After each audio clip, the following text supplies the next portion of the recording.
ট্রাম্পের প্রতিদ্বন্দ্বীর corona negative. কারাবাখের মূল শহরে আজারবাইজানের বোমা হামলা। নেতানিয়াহুর ওপর বিশ্বাস হারিয়ে ইসরায়েলি পর্যটন মন্ত্রীর পদত্যাগ। ডোনাল্ড ট্রাম্পকে অভিব্যক্তি প্রকাশ করল ইভানকা ট্রাম্প। মার্কিন রাজনীতিবিদগণ মিথ্যাবাদী ও ধাপ্পাবাজ বলছে চীন। হত্যাকাণ্ডের 2 বছর পরও মিলল না খাশোগির লাশ। আমার মৃত্যুর জন্য রুশ সরকার দায়ী, লিখে সম্পাদকের আত্মহতি। ট্রাম্পের করোনা, তোলপাড় ব্যক্তিগত সহকারীকে নিয়ে। মার্কিন প্রেসিডেন্ট ডোনাল্ড ট্রাম্পের করোনা পজিটিভ ধরা পড়ার পর নড়ে চড়ে বসেছেন দেশটির প্রধান রাজনীতিকরা। অনেকেই করোনা পরীক্ষা করাতে শুরু করেছেন। মার্কিন প্রেসিডেন্ট নির্বাচনে ট্রাম্পের মূল প্রতিদ্বন্দ্বী ডেমোক্রেটিক পার্টির প্রার্থী জো বাইডেন নমুনা পরীক্ষা করিয়েছেন। তার কোভিড-19 নেগেটিভ রেজাল্ট এসেছে। বাইডেনের নির্বাচনী দফতরের পক্ষ থেকে এ তথ্য জানানো হয়েছে। করোনায় সংক্রমিত মার্কিন প্রেসিডেন্ট ডোনাল্ড ট্রাম্পকে স্থানীয় সময় শুক্রবার হাসপাতালে ভর্তি করা হয়েছে, তবে তিনি সুস্থ আছেন বলে টুইটে জানিয়েছে। শুক্রবারই বাইডেনের করোনা পরীক্ষার ফল হাতে আসে। নমুনায় করোনার নেগেটিভ ফল আসার পরেই বাইডেনে মিশিগানে নির্বাচনী সফরে চলে যান। শুধু বাইডেন নন, নির্বাচনে তার রানিং মেট সিনেটর কমলা হ্যারিস এবং তার স্বামী ডগলাস এমফয়েডও করোনা নেগেটিভ। তাদের নমুনা গতকাল পরীক্ষা করা হয়। নির্বাচনী সমাবেশে মাস্ক পরিহিত বাইডেন বলেন, আমরা এটা নিশ্চিত করতে চাই যে সবকিছু নিয়ম মেনেই হচ্ছে। বাইডেন তার বক্তৃতায় প্রেসিডেন্ট ট্রাম্প ও মেলানিয়ার সুস্বাস্থ্যের জন্য প্রার্থনা করেন। বাইডেন বলেন, এটা রাজনীতির বিষয় না, এই ভাইরাসকে আমাদের সবার গুরুত্বের সঙ্গে নিতে হবে। এটা এমনিতেই চলে যাবে না, আমাদের সর্বোচ্চ দায়িত্বশীলতা দেখানো উচিত। এর আগে মঙ্গলবার বাইডেন প্রথম নির্বাচনী বিতর্কে ট্রাম্পের মুখোমুখি হন। নাগর্নি কারাবাখের মূল শহরে গোলাবর্ষণ করেছে আজারবাইজান বলে অভিযোগ আর্মেনিয়ার। শুক্রবার দুই দেশের মধ্যে যুদ্ধ 6ষ্ঠ দিনে পা রেখেছে।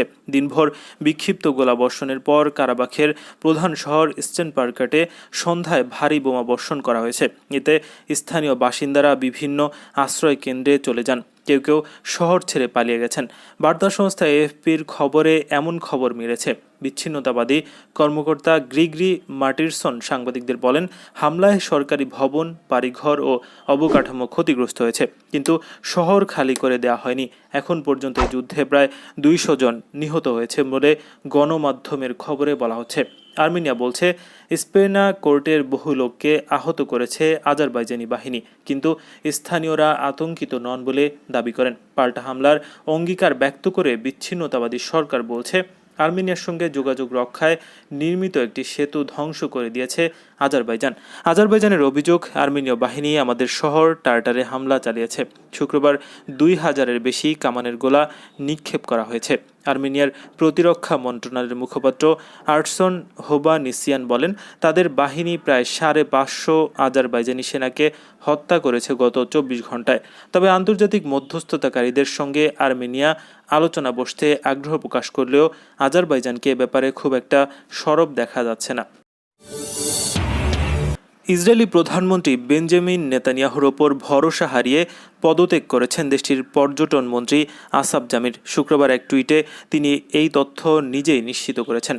ব্লু অ্যান্ড হোয়াইট পার্টির সদস্য আসাফের পদত্যাগে নেতানিয়াহুর সরকারের ওপর চাপ আরও বাড়ল বলে মনে করছেন বিশ্লেষকরা। করোনা ভাইরাসের মতো বৈশ্বিক মহামারী নিয়ন্ত্রণের চেয়ে ব্যক্তিগত স্বার্থ ও সমস্যাগুলোকেই নেতানিয়াহু বেশি গুরুত্ব দেন বলে অভিযোগ করেছেন আসাফ জামির। টুইটারে তিনি লিখেছেন, আমি এমন সরকারে আর থাকতে পারি না, প্রধানের ওপর এক আউন্সও আমার বিশ্বাস নেই। তিনি বলেন, আমি দুর্ভাগ্যজনকভাবে নিশ্চিত হয়েছি যে করোনা ভাইরাস সংকট এবং এর মারাত্মক প্রভাবগুলো প্রধানমন্ত্রীর কাছে অগ্রাধিকারে তালিকায় দ্বিতীয় অবস্থানে।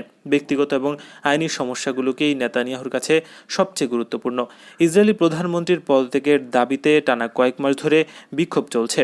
ইসরায়েলি মহামারী মোকাবেলায় ব্যর্থতার অভিযোগের পাশাপাশি তার বিরুদ্ধে দুর্নীতির একাধিক মামলার বিচার চলছে দেশটিতে।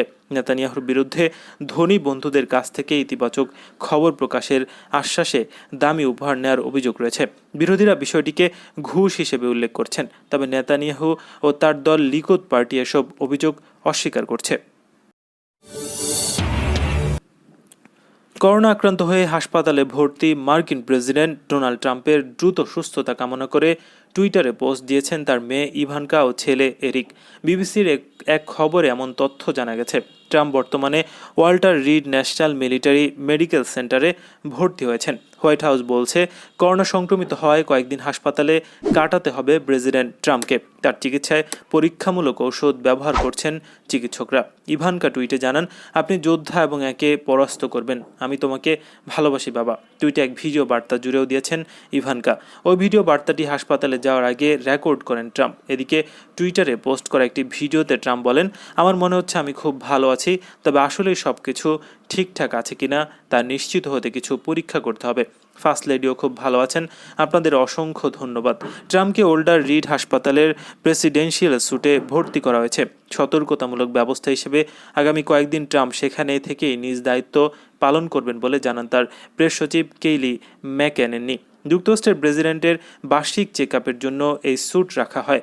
ম্যাকেনেনি বলেন, মৃদু উপসর্গ দেখা দিলেও প্রেসিডেন্ট মানসিকভাবে চাঙ্গা আছেন এবং আজ সারাদিন কাজ করছেন। অনলাইনে পোস্ট করা ভিডিওতে দেখা যায় শুক্রবার সন্ধ্যার দিকে ট্রাম্প সমর্থকদের ছোট একটি দল ট্রাম্প 2020 লেখা পতাকা হাতে ওল্টার রিড হাসপাতালের সামনে জড়ো হয়েছেন।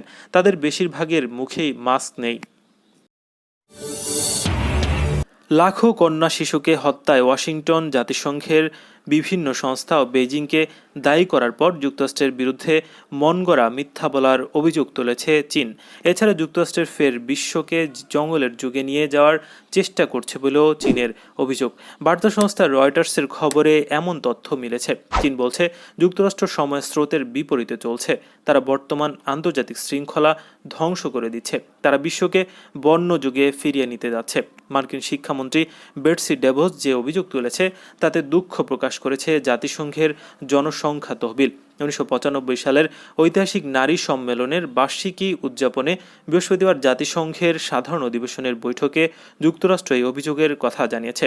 ইউএনএফপির নির্বাহী পরিচালক নাতালিয়া কানেম সাংবাদিকদের বলেন, নারীর বিরুদ্ধে যে কোনো ধরনের জবরদস্তি আমাদের নীতি ও প্রথার বিরোধী। এর আগে 2017 সালে ইউএনএফপির তহবিল কাটছাঁট করে মার্কিন প্রেসিডেন্ট ডোনাল্ড ট্রাম্পের প্রশাসন। বৃহস্পতিবার মার্কিন শিক্ষামন্ত্রী ডেভস ও পররাষ্ট্রমন্ত্রী মাইক পম্পেও একটি বিবৃতি দেন। তাতে তারা বলেন, উইঘুর মুসলমানদের জোরপূর্বক গর্ভপাত ও ভ্রূণ হত্যায় বাধ্য করছে চীন। এছাড়া মুসলমানদের অনিচ্ছা সত্ত্বেও শরীরে জন্ম নিয়ন্ত্রণ ডিভাইস বসিয়ে দেওয়া হচ্ছে। নিউ ইয়র্কে চীনের জাতিসংঘ মিশনের এক মুখপাত্র বিবৃতিতে বলছেন, যুক্তরাষ্ট্রের এসব মন্তব্য নিছকই মন গড়া।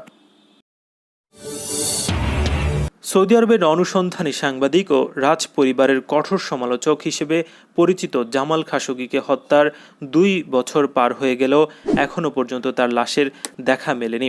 2018 সালের 2 অক্টোবর ইস্তানবুলের সৌদি কনসুলেটে প্রবেশের পর নিখোঁজ হন ভিন্ন মতাবলম্বী সৌদি সাংবাদিক জামাল খাশোগি। এ সময় বাইরে দাঁড়িয়ে ছিল তার তুর্কি বাগদত্তা হাতিসে সেনগিস। শুক্রবার তার নিখোঁজের 2 বছর পূর্ণ হয়। এখনও সন্ধান মেলেনি তার বাগদত্তা সহ খাশোগির পরিবারের অভিযোগ, খাশোগিকে গুম করে খুন করা হয়েছে। সৌদি কর্তৃপক্ষ বিষয়টি পরে স্বীকার করেছে। জুরিক ফিল্ম ফেস্টিভ্যাল শুক্রবার জামাল খাশোগির ওপর নির্মিত একটি প্রামাণ্যচিত্র প্রদর্শিত হয়। পুরস্কারপ্রাপ্ত মার্কিন চলচ্চিত্র পরিচালক ব্র্যান্ড ফজলে দ্য ডিসেন্ট নামে ওই প্রামাণ্যচিত্রটি নির্মাণ করেন। প্রথম দিনে এটি স্থানীয় আন্তর্জাতিক গণমাধ্যমের নজর কেড়ে নেয়। প্রদর্শনীর সব টিকিট বিক্রি হয়ে যায়। এ সময় জামাল খাশোগির বাগদত্তা হাতিসে সেনগিস এবং জাতিসংঘের মানবতা বিরোধী অপরাধ বিষয়ক বিশেষ দূত অ্যাগনেস কালমার্ডো উপস্থিত ছিলেন।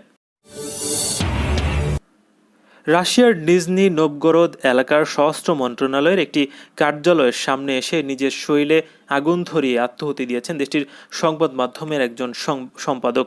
ইরিনা স্লাভিনা নামে ওই সাংবাদিক আত্মহতির আগে সামাজিক যোগাযোগ মাধ্যমে ফেসবুক পোস্ট করা একটি স্ট্যাটাসে লেখেন, আমার মৃত্যুর জন্য রুশ সরকার দায়ী। ইরিনা রাশিয়া একটি নিউজ ওয়েবসাইটের প্রধান সম্পাদক ছিলেন।